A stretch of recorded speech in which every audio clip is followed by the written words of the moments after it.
नमस्कार। जो मासेरु अधिक समय धरी युद्ध चलीथिला ईरान इस्राएल आउ अमेरिका भिତରେ से युद्ध वर्तमान बंद होइछि। वर्तमान 2 सप्ताह पर्यंत कौनसी आक्रमण काहा पटु भी हब नाही एटा फाइनल अपडेट आसी जाइछि।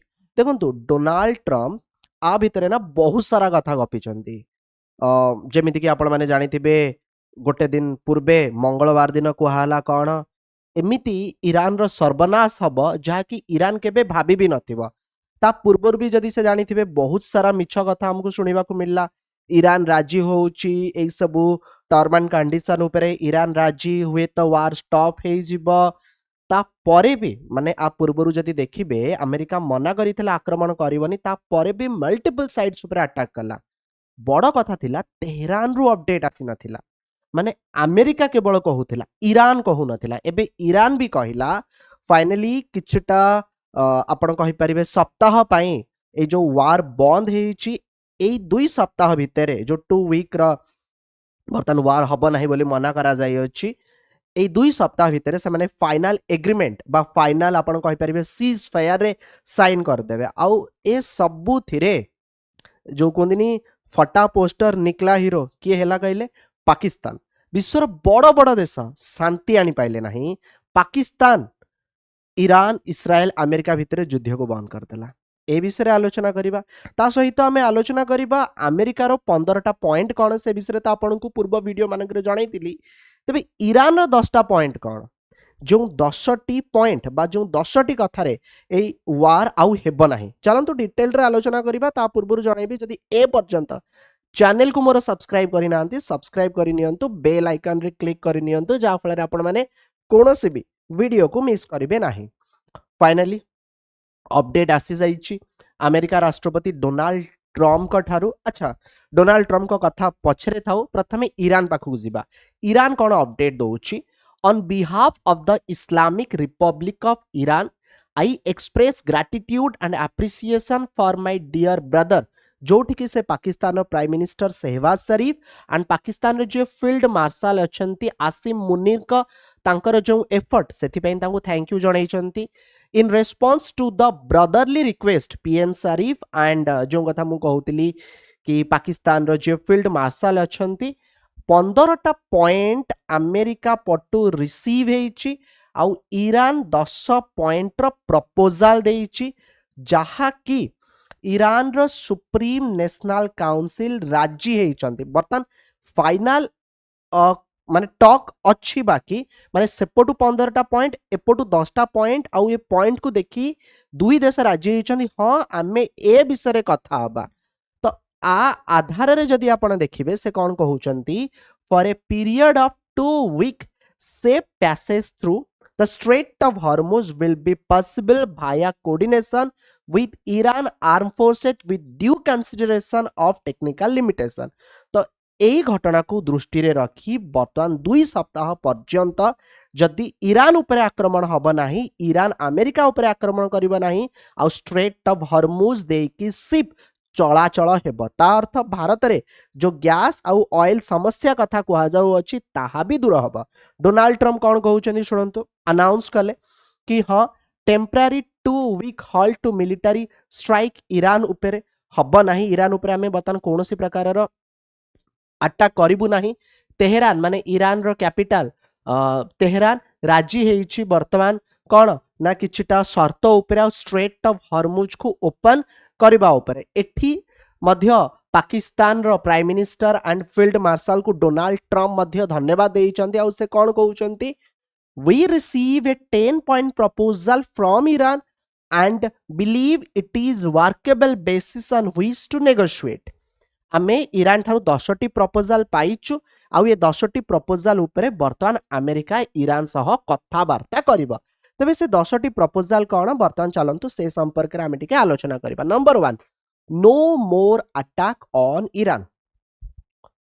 At the top of its list, Iran want a clear promise। America ठारू गोटे क्लियर प्रॉमिस चाहिबो। अमेरिका आउ तार जो अलायंस विशेष करी इस्राएल कथा कुहा जाउ अछि से माने कोनोसी प्रकार रो अटैक आक्रमण करिवे नाही ईरान उपरे। टेम्पररी नुहे परमानेंट बेसिस रे। Number 2 and the war for good. Tehran is not interested in a temporary pause, it is asking for a permanent end to the conflict. कहीं ना पूर्व भी डोनाल्ड ट्रम्प कही आक्रमण करेंगे ना, टेम्परारी पॉज थिला, बट तापर भी अमेरिका आक्रमण कला। तो वर्तमान ईरान चाहूची परमानेंट एंड हो, not just a cease fire that could break later, एभली कोनोसी सीज फायर कर ना जोटा कि लैटर भांगी जीवो। Stop Israeli strike on Lebanon, ए जो लेबानन अच्छी ए लेबानन टा इस्राएल पाखे अच्छी, एठी गोटे संगठन जार ना होची हिजबुल्ला एक्टिव अच्छी, जो हिजबुल्ला ईरान को सपोर्ट करे, ठीक अच्छी। सेमती एमएन रे हुती अच्छी जे कि ईरान रे माने ईरान को सपोर्ट करूची। तो इस्राएल आउ अटैक करिबो नाही लेबानन उपरे, काहे ना लड़ाई होची ईरान आउ इस्राएल रो, अमेरिका एपटू डेई पड़िला, आउ एई लड़ाई को सपोर्ट करी लेबानन रे थिबा हिजबुल्ला इस्राएल ऊपर अटैक करूची, इस्राएल लेबानन ऊपर अटैक करूची। तो इस्राएल आउ जेमिति लेबानन ऊपर अटैक करिबा नाही। ईरान से the fighting must also stop Lebanon where Israel has been targeting Hezbollah. आउ कोन lift all US sanction, world रो मोस्ट सैंक्शन कंट्री थिला आगुरु ईरान, एबे अछि रशिया। वर्ल्ड रो सेकंड मोस्ट सैंक्शन कंट्री होउची ईरान। तो जिते भी सैंक्शन अच्छे से सबू सैंक्शन को हटेबो America. Okay, another key demand is the complete removal of America sanction which have long hurt Iran economy. Iran economy एटा बहुत डिसरप्ट करूची, ईरान तेल बिक्री करि पारुनी, बहुत सारा देश सहित ट्रेड कारोबार करि पारुनी, से सैंक्शन हटिले ईरान ए सब काम करि पारिबो। No more attack on its allies.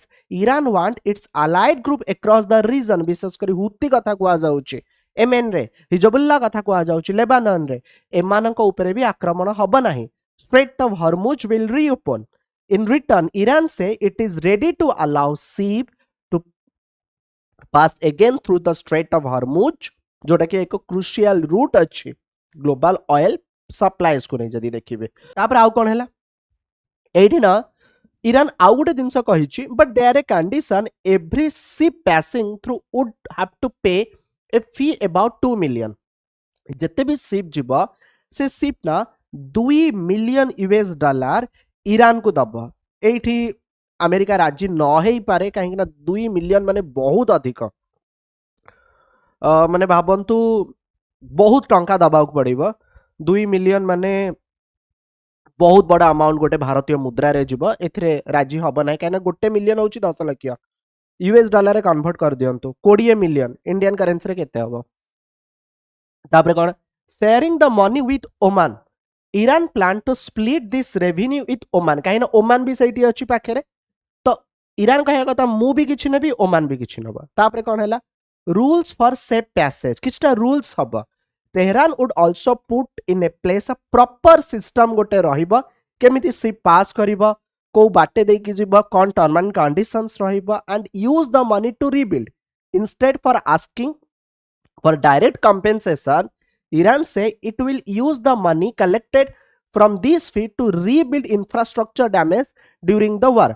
माने एठी ना से जो कंपेंसेशन अमाउंट न मागी कि ए जो अमाउंट निया जीव ए मनी को जहाँ नष्ट कला अमेरिका और इस्राएल ईरान रे, ताको पुणी थरे गढ़िबा पई से माने चेष्टा करिवे। ये थिला से 10टी प्रपोजल जहाँ कि बर्तमान ईरान डिमांड करिछि, अमेरिका आगे शर्त रखिछि। आशा आपण माने मो कथा को बुझी गले। वीडियो पसंद आस्ते अन्य मानक शेयर माध्यम रे जणैबे। प्रथम थर पई जोड़ी होइचंदी चैनल को सब्सक्राइब करनेबे। धन्यवाद।